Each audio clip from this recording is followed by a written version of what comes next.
When a giant falls, the world grows still. And for millions across the globe, the passing of Jimmy Swaggart was more than the loss of a man. It was the end of a spiritual era. At 90 years old, the iconic preacher and gospel singer took his final breath. But his legacy, that's just beginning to echo louder than ever. In the months before his death, those closest to him saw the signs. Once known for his fiery sermons and passionate worship, Jimmy had slowed down. His steps were more cautious, his voice softer. Still, he never stopped showing up.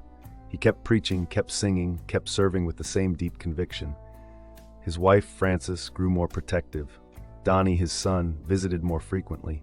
Behind the scenes, longtime staff began preparing for what they feared was coming. Yet Jimmy carried on. He never complained, never asked for sympathy. His final sermon spoke gently of heaven. In hindsight, many now say it felt like his farewell. In his last days, Jimmy chose peace. He stayed home, surrounded by family and filled with the sounds of gospel hymns, some even his own recordings. He spent time reading scripture, revisiting old sermon notes, and flipping through treasured letters.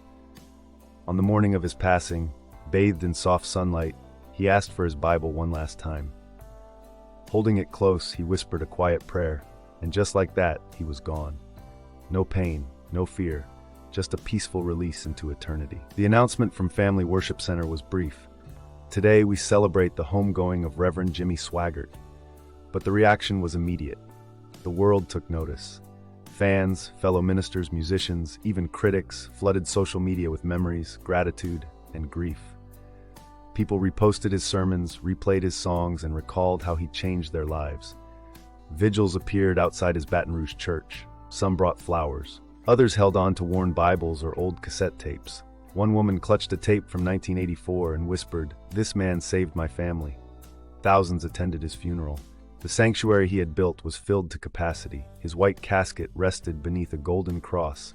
No production, no fanfare. Just worship, reverence, and memory.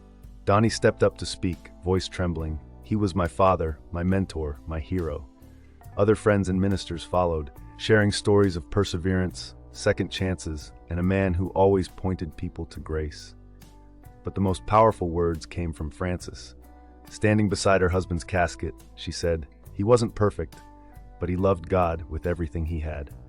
Her voice broke as she added, "He gave his life on this altar, and now he's gone to the throne he preached about for 70 years. The congregation stood to sing, "I'll Fly Away." Some wept, others raised their hands in worship. And for a moment, it felt as though Jimmy's spirit was still right there, leading one last chorus. His burial was private. A white dove was released, circling into the sky. Frances whispered, "Peace, freedom." The casket was lowered, and with it, a chapter in American religious history quietly closed. But it wasn't the end. The following Sunday, Donnie stood at the pulpit. "This ministry was never about one man," he said. "It was about the gospel," Frances announced.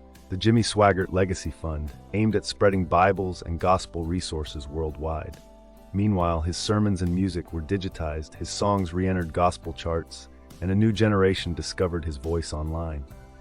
But more than the media, it was the stories that poured in. Stories from Nigeria, Brazil, Kentucky, all saying the same thing. "He brought me to God." Jimmy wasn't remembered because he was flawless. He was remembered because he was faithful. Because every time life knocked him down, he got back up. He lived the message he preached. And now, even in death, his voice lives on. In memory, in ministry, in the music of heaven. Rest well, Brother Swaggart, you're home.